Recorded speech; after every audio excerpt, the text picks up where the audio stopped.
వి gold trusted gold buyers మీరు తాకట్టు పెట్టిన బంగారాన్ని విడిపించి ఈ రోజు ఉన్న మార్కెట్ ధరకు కొనబడును.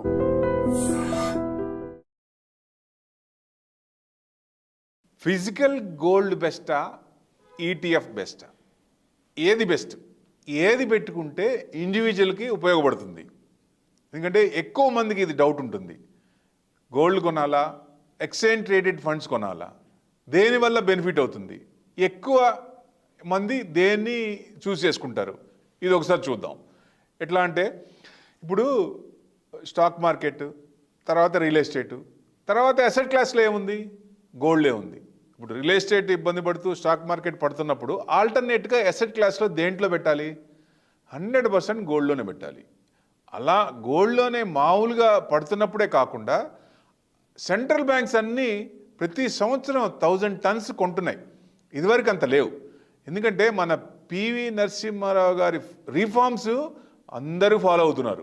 దానివల్ల ఏంటంటే ఏదైనా ఆపత్కాలం వచ్చినప్పుడు వాళ్ళకి సేవ్ అవుతుంది, ఇమీడియట్ క్యాష్ వస్తుంది. గోల్డ్ తనఖా పెట్టుకొని లేదా గోల్డ్ అమ్మేసి కానీ ఇమీడియట్గా వాళ్ళ ప్రాబ్లం సాల్వ్ చేసుకోవచ్చు అనే ఉద్దేశంతో ప్రతి కంట్రీ కూడా సెంట్రల్ బ్యాంక్స్, మనకి ఆర్బీఐ లాగే ప్రతి కంట్రీకి సెంట్రల్ బ్యాంక్ ఉంటుంది కాబట్టి ఆ బ్యాంకులు బై చేస్తున్నాయి. అది పాజిటివ్ న్యూస్. ఎందుకంటే గోల్డ్ కూడా ఇంత పెరగటానికి కూడా ఇదే ఒక మెయిన్ కాజ్ అనుకోవచ్చు ఒక రకంగా. ఎందుకంటే రిటైల్ కూడా పెరుగుతోంది, కానీ ఒక్కసారి రిటైల్ పెరిగితే విపరీతంగా అంత పెరగదు కదా. ఇప్పుడు 90,000 దాకా దాదాపుగా బయట మార్కెట్లో ఉంది. లిస్టెడ్ దాంట్లోనేమో ఎక్స్చేంజ్లోనేమో 87,000 రేంజ్లో ఉంది. సో ఇంకా పెరుగుతుందా అంటే ట్రంప్ టారిఫ్ టాంట్రమ్స్ ఇంకా ఉంటే ఇంకా పెరిగే ఛాన్సే ఉంటుంది. ఎందుకంటే అన్సర్టనిటీ ఉన్నప్పుడు గోల్డ్ విపరీతంగా పెరిగే ఛాన్స్ ఉంటుంది. ఎందుకంటే మరీ 1 lakh వస్తుందా, లేకపోతే 95 వస్తుందా, లేకపోతే 1,10,000 వస్తుందా అంటే అట్లా చెప్పడం కష్టం. కానీ ఏదన్నా ఇబ్బందులు ఎదుర్కొన్నప్పుడు, ఈక్విటీ మార్కెట్ ఇబ్బంది పడుతున్నప్పుడు, మ్యాక్రోస్ నెగిటివ్గా ఉన్నప్పుడు డెఫినెట్గా గోల్డ్ మీద ఎక్కువ చూస్తారు. ఇలా నెగిటివ్ ఉన్నప్పుడే కాకుండా అంటే రిజర్వ్స్ పెంచుకుంటున్నారు కాబట్టి డెఫినెట్గా అందరి చూపు గోల్డ్ మీద పడుతుంది అనుకోవచ్చు. అంటే గోల్డ్ ఇంత పెరగడానికి కూడా కారణం. ఎందుకంటే ఇండివిజువల్ కూడా కాయిన్సా లేకపోతే బిస్కెట్సా ఇట్లాంటివి పెట్టుకుంటే ఫ్యూచర్లో తర్వాత వాళ్ళు ఇది చేసుకోవచ్చు, రిడీమ్ చేసుకోవచ్చు, లేటెస్ట్ ఆర్నమెంట్స్ చేసుకోవచ్చు. అట్లా చూసుకొని పెట్టుకోవాలా లేకపోతే ఈటీఎఫ్ రేంజ్లో పెట్టుకోవాలా? ఏది బెస్ట్ అంటే ఈటీఎఫ్సే బెస్ట్. ఎందుకు అనేది చూద్దాం ఒక రకంగా. ఇంకోటి ఏంటి? ఎస్జిపి అంటే సోవరెన్ గోల్డ్ బాండ్. అది గోల్డ్ బాండ్స్ ఆపేశారు గవర్నమెంట్. ఫ్యూచర్లో వస్తుందా అంటే చెప్పలేము. ఎందుకంటే ఫ్యూచర్లో గవర్నమెంట్ డిసిషన్ ఉంటుంది కాబట్టి రిలీజ్ చేస్తుందా లేదా అనేది చెప్పలేము. అందుకని 8 years లాకింగ్ ఉంటుంది, దాంట్లో ట్యాక్స్ బెనిఫిట్స్ ఉంటాయి దాంట్లో. సో అందుకని ఇప్పుడు ప్రస్తుతం అయితే సోవరెన్ గోల్డ్ లేదు కాబట్టి ఈటీఎఫ్ మీదే ఎక్కువ మంది ఇంట్రెస్ట్ చూపిస్తున్నట్టు లెక్క. ఎందుకంటే ఫిజికల్ గోల్డ్ కొంటే దాంట్లో ప్యూరిటీ ఉంటుందా? మనం ఏదైనా షాప్కి వెళ్ళి కొన్నప్పుడు ఆ ప్యూరిటీ మనం కరెక్ట్గా చెప్పగలమా? అదే మీ ఎక్స్చేంజ్ ట్రేడెడ్ ఫండ్స్లో పెట్టినప్పుడు వాళ్ళు గోల్డ్లో పెడతారు కాబట్టి 100% సెబీ మ్యూచువల్ ఫండ్ దాంట్లో రూల్స్ ప్రకారం ఉంటారు కాబట్టి డెఫినెట్గా మంచి క్వాలిటీ ఉన్న దాంట్లోనే పెడతారు. అది సేఫ్ మనకి. ప్లస్ షాప్కి వెళ్ళి ఏది కొంటాము, ఏ గోల్డ్ కొంటాము, 22 కొంటామా 24 కొంటామా అనేది మనం చెప్పలేము కదా, ఇండివిజువల్ చెప్పలేరు. అదొక అది ఆన్లైన్ చేసుకున్నప్పుడు డెఫినెట్గా యాజ్ పర్ స్టాండర్డ్స్ ప్రకారం ఉంటాయి కాబట్టి ఈటీఎఫ్లో పెట్టడం ఉత్తమం ఒకటి.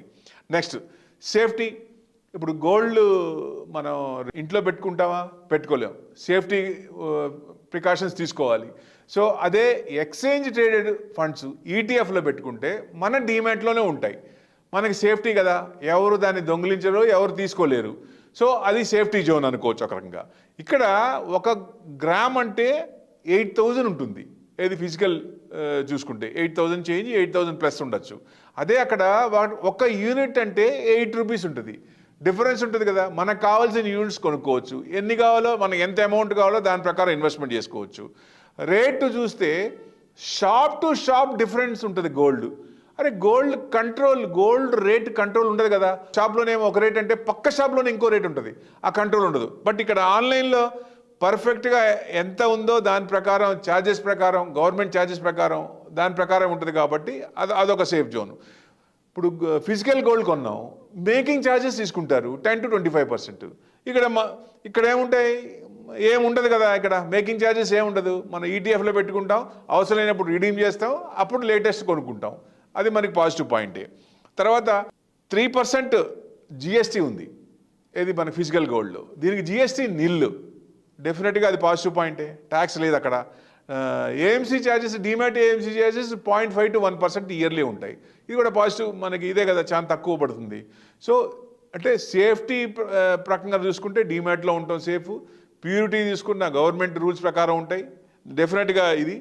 ప్లస్ రిటర్న్స్ ఉంటాయా అంటే రిటర్న్స్ రెండింటికి దాదాపుగా సేమ్ ఉంటాయి. ఈటీఎఫ్ కొంచెం ఎక్కువ ఇచ్చే అవకాశాలు ఉంటాయి. ఎందుకంటే ఈటీఎఫ్ని ఉపయోగించుకొని మనకి ప్లెడ్జ్ పెట్టుకొని ఈక్విటీ మార్కెట్లో ఎక్స్పోజ్ తీసుకుంటారు కాబట్టి దాని నుంచి ఏదైనా మార్కెట్ పడినప్పుడు, ఏదైనా స్క్రిప్ట్ పడినప్పుడు ఆ అవకాశాన్ని సద్వినియోగం చేసుకుంటే మామూలు ఇంట్రెస్ట్ కంటే ఎక్కువ ఇంట్రెస్ట్ వస్తుంది కాబట్టి అది ప్లస్ పాయింట్ అవుద్ది, సర్ప్లస్ అవుద్ది మనకి. సో డెఫినెట్గా అది ఒక పాజిటివ్ పాయింట్. ట్యాక్స్ ఏంటి పరిస్థితి? ఇప్పుడు ఫిజికల్ గోల్డ్ 2 years పెట్టుకుని 2 years దాకా ఉంటే షార్ట్ టర్మ్ క్యాపిటల్ గెయిన్స్ ఉంటుంది.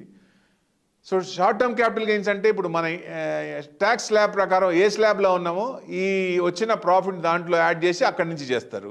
అదే లాంగ్ టర్మ్ అయితే 12.5% ఉంటుంది. అలాగే మీకు క్యాపిటల్ గెయిన్ ట్యాక్స్ ఇక్కడ చూస్తే 12 months బిలో అయితే మనకి ఇండివిజువల్ ట్యాక్స్ ప్రకారం యాడ్ చేస్తారు. అబోవ్ అయితే 1 year అబోవ్ అయితే 12.5%. సో ఓవరాల్గా చూస్తే ఫిజికల్ గోల్డ్ కంటే ఈటీఎఫ్ఏ బెస్ట్, 100% ఈటీఎఫ్ బెస్ట్. అన్ని రకాలుగా సేఫ్టీ మెజర్స్ ఉన్నాయంటే ఈటీఎఫ్లోనే పెట్టుకుంటే ఉత్తమం. ఎప్పుడైతే మనకి అవసరం ఉందో, మనకి సపోజ్ నెక్స్ట్ 5 years 10 years ఉపయోగం ఉందనుకోండి, అవసరం ఉంది, పెళ్ళో లేకపోతే ఫంక్షనో ఏదైనా ఉంది, కావాలనుకున్నాం, మనం లేటెస్ట్ కావాలనుకున్నాం, ఈటీఎఫ్లో పెట్టి ఆ టైంలో రిడీమ్ చేసి హ్యాపీగా మనం లేటెస్ట్ ఆర్నమెంట్స్ కొనుక్కోవచ్చు. సో డెఫినెట్గా ఇది పాజిటివే కదా. సో అందరూ ఎవరైనా సరే, ఇండివిజువల్ అయినా సరే, హెచ్ఎన్ఐ అయినా సరే, ఈవెన్ మ్యూచువల్ ఫండ్స్ కూడా 10% గోల్డ్లో ఇన్వెస్ట్మెంట్ చేస్తున్నాయి.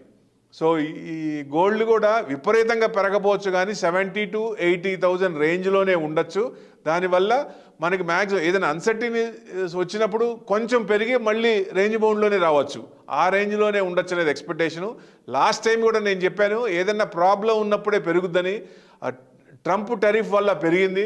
సో డెఫినెట్గా అవి కొంచెం సెటిల్ అయినప్పుడు మళ్ళీ కొంచెం ఈ 70,000 to 80,000 రేంజ్లోనే ఉండొచ్చు అవకాశం. ఎందుకంటే రిజర్వ్స్ పెరుగుతున్నాయి కాబట్టి, దాన్ని ఎక్రూడ్ చేస్తున్నారు కాబట్టి, దాని ప్రకారం మనం చూస్తే విపరీతంగా పడే ఛాన్స్ లేదు, విపరీతంగా పెరిగే ఛాన్స్ లేదు. ప్రొవైడెడ్ ఏదన్నా ఇబ్బందులు లేకుండా ఉన్నప్పుడు.